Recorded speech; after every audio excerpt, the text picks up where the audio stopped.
Hello students, आप सभी का स्वागत है हमारे आज के इस नए वीडियो में। ठीक है, आज के इस वीडियो में हम देखने वाले हैं कोड़ी वेग आखिर क्या होता है। Clear students?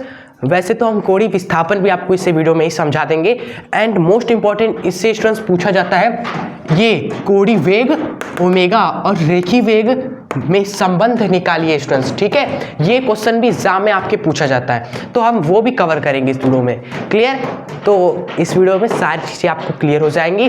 जो भी दोस्तों क्या होता है, कैसे होता है, सब आपको याद भी हो जाने वाला है, क्योंकि हम इस तरीके से आपको बताएंगे कि इस वीडियो में ही आपके माइंड में चीज़ें फिट हो जाए। ठीक है, तो चलो अपने आज की इस बेहतरीन वीडियो को कर देते हैं स्टार्ट। देखिए स्टूडेंट्स, कोड़ी वेग आखिर क्या होता है। एक्चुअली जो आपका कोड़ी वेग है, कोड़ी विस्थापन है और कोड़ी त्वरण है, ये सभी वृत्तीय गति में आता है। किस में आता है? वृत्तीय गति में। अब वृत्तीय गति क्या होता है? वृत्तीय गति आपको पता है, जब कोई भी पिंड हमारा क्या करे, वृत्तीय पथ पर गति करता है।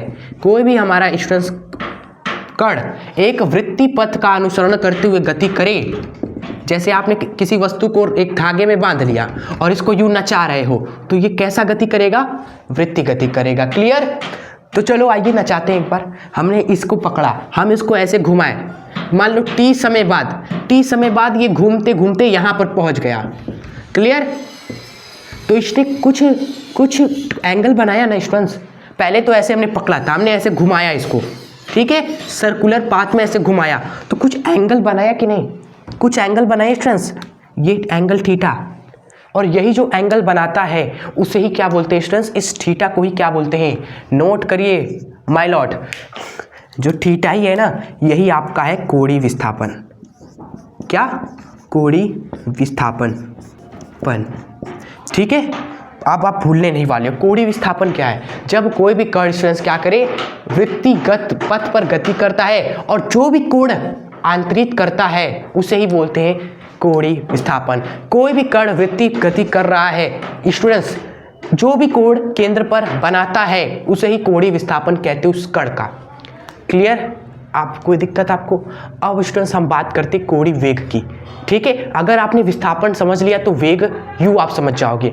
वेग क्या होता है स्टूडेंट्स? वेग आखिर बताओ क्या होता है? वेग जो आपने चैप्टर नंबर 3 में पढ़ा था, वेग होता है स्टूडेंट्स विस्थापन में परिवर्तन की दर को वेग बोलते हैं। तो कोड़ी वेग क्या होगा? कोड़ी विस्थापन में परिवर्तन की दर। ठीक है, कोड़ी वेग क्या है स्टूडेंट्स? लिखेंगे वृत्तीय गति में कोड़ी विस्थापन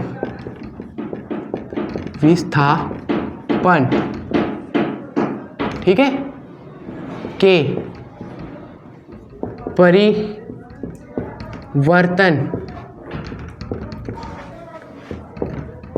की दर को ही क्या बोलते हैं?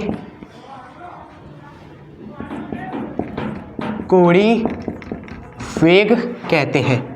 ठीक है, कोड़ी वेग मतलब कि आपका ओमेगा कहते हैं इसको। ठीक है, इतना लिख लीजिए। आगे बात करते हैं इसके बारे में, आगे बात करते हैं, चर्चा करते हैं और भी चीज़ें स्टूडेंट्स। कोड़ी विस्थापन का स्टूडेंट्स सबसे पहले स्टूडेंट्स आइए देखते हैं मात्रक क्या होता है। मात्रक होता है इसका स्टूडेंट्स रेडियन, डिग्री नहीं, रेडियन होता है मात्रक। क्लियर? कोड़ी वेग क्या है? ओमेगा क्या है स्टूडेंट्स? कोड़ी विस्थापन परिवर्तन की दर, यानी कोड़ी विस्थापन में परिवर्तन, थीटा में परिवर्तन की दर। दर का मतलब आ गया स्टूडेंट्स समय भी, नीचे आएगा समय भी, दर जहां भी आता है मतलब कि बटे में समय भी होगा। तो ये हो गया कोड़ी वेग का फॉर्मूला। इसको स्टूडेंट्स हम इस तरह भी लिख सकते हैं, डी थीटा बाई में डी टी, जैसे वेग को हम लिखते थे D S by D T, कोड़ी वेग को भी हम D theta by D T लिख सकते हैं। ठीक है, और इसका मात्रक अगर आपसे पूछा जाए तो मात्रक क्या हो जाएगा? थीटा है बटे में समय है। थीटा का होता है स्टूडेंट्स अभी बताया रेडियन, और बटे में समय तो सेकेंड लिखोगे बटा करके स्टूडेंट्स। ठीक है, अब हमारा अगला चीज है जो हमें जानना है, इसमें और इसमें क्या संबंध होता है। यही फॉर्मूले से आएगा, यही फॉर्मूले से निकल आता है स्टूडेंट्स। देखो ओमेगा बराबर क्या है? थीटा मतलब बटे में समय, हमें चाहिए रिलेशन, हमें चाहिए इसमें और इसमें। हम यहाँ पर क्या करेंगे, थीटा का वैल्यू रखेंगे। ये क्या है, कोण है। इस कोण का एक वैल्यू होता है, अगर यहाँ सामने की लंबाई ये जो है, ये क्या होगा, इस कण का विस्थापन होगा s, और ये है कोणीय विस्थापन। ये है इस कण का विस्थापन, यहाँ से यहाँ आया तो जो विस्थापन तय किया स्टूडेंट्स वो हो गया s। ये हो गया s। ये हो गया एंगल जो कोण बना रहा है, वो हो गया एंगल थीटा, जिसको हम कोणीय विस्थापन कह रहे हैं। क्लियर। तो एक मैथ्स में रिलेशन होता है कि जो थीटा होता है वो होता है चाप बटे में त्रिज्या। चाप है s हमारी और त्रिज्या मान लीजिए r हमने रख दिया। तो थीटा की जगह पर आप यही रख देंगे।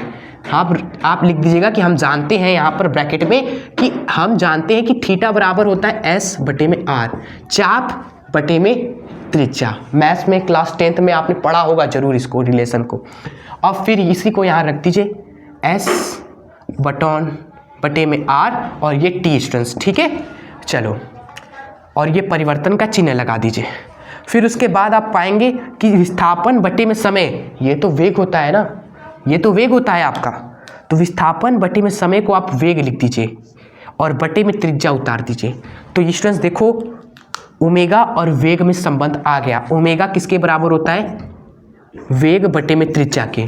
क्लियर। या फिर वेग बराबर होता है r और मल्टीप्लाई में ओमेगा, r ओमेगा के बराबर होता है, ठीक है। ये है रिलेशन स्टूडेंट्स जो आपको एग्जाम में पूछता है और आपको इस तरह कैलकुलेट करना है, ठीक है। चलो, तो ये टॉपिक हो गया खत्म। अब नेक्स्ट टॉपिक है आपका कोणीय त्वरण क्या होता है। कोणीय त्वरण क्या है भाई, बहुत आसान है स्टूडेंट्स। वेग में परिवर्तन की दर त्वरण होता है ना, तो कोणीय त्वरण क्या होगा, कोणीय त्वरण को अल्फा से दिखाते हैं, बता रहे हैं आपको। कोणीय वेग में परिवर्तन की दर आपका होता है कोणीय त्वरण। सिंपल, कोणीय त्वरण पूछा नहीं जाता है, ज्यादातर यही पूछा जाता है। लेकिन अगर बाई चांस आ गया कि अल्फा मतलब कि कोणीय त्वरण को परिभाषित करिए, तो आप लिखोगे कोणीय वेग में परिवर्तन की दर को बोलते हैं कोणीय त्वरण, ठीक है स्टूडेंट्स। कोणीय विस्थापन में परिवर्तन की दर को क्या बोलोगे, कोणीय वेग बोलोगे। कोणीय वेग की परिवर्तन की दर को क्या बोलेंगे, कोणीय त्वरण बोलेंगे, ठीक है। तो विस्थापन से आया वेग, वेग से आया त्वरण, यही आपको बस दिमाग में रखना है।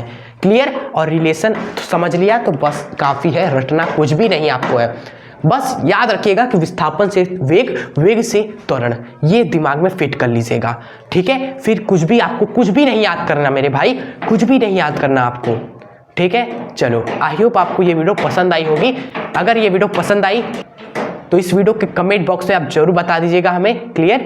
और हमसे अगर आप अभी तक जुड़े नहीं हैं तो सब्सक्राइब करके जुड़ना दिल से मत भूलिएगा स्टूडेंट्स। कोई भी आपको दिक्कत हो, प्रॉब्लम हो, दिल से जुड़े रहेंगे तो आपकी जो प्रॉब्लम होगी वो हमारी प्रॉब्लम होगी। कोई भी डाउट हो हमसे पूछिए, ठीक है। मैक्सिमम स्टूडेंट्स पूछते हैं कि सारे इंपॉर्टेंट टॉपिक्स जो आप कवर किए हैं वो कहाँ मिलेंगे स्टूडेंट्स। तो देखिए, काफ़ी स्टूडेंट्स सर्च करके भी देख रहे हैं, ठीक है। या फिर सेकेंड मेथड ये है कि आप हमारे चैनल के प्लेलिस्ट में जाएंगे तो आपको हर एक चीज़ मिलेगा जो क्लास 11th या 12th दोनों से रिलेटेड है। तो आपको 11th वाले को कहाँ जाना है, 11th फिजिक्स 2025 इस प्लेलिस्ट में। इसमें जो भी हम टॉपिक्स कवर कर रहे हैं इस बोर्ड पर अच्छे से समझाते हुए बिना रटाए, वो वीडियोस आपको उसी प्लेलिस्ट में मिलेंगे, चैप्टर नंबर 1 से लास्ट तक, ठीक है। सो जाकर उस प्लेलिस्ट का फायदा उठा सकते हैं आप सभी, बिना कोई सर्च करने का झंझट ही नहीं रहेगा आपको, ठीक है। चलो, तो मिलेंगे आपसे नेक्स्ट इंपॉर्टेंट वीडियो के साथ। तब तक के लिए जय हिंद, वंदे मातरम।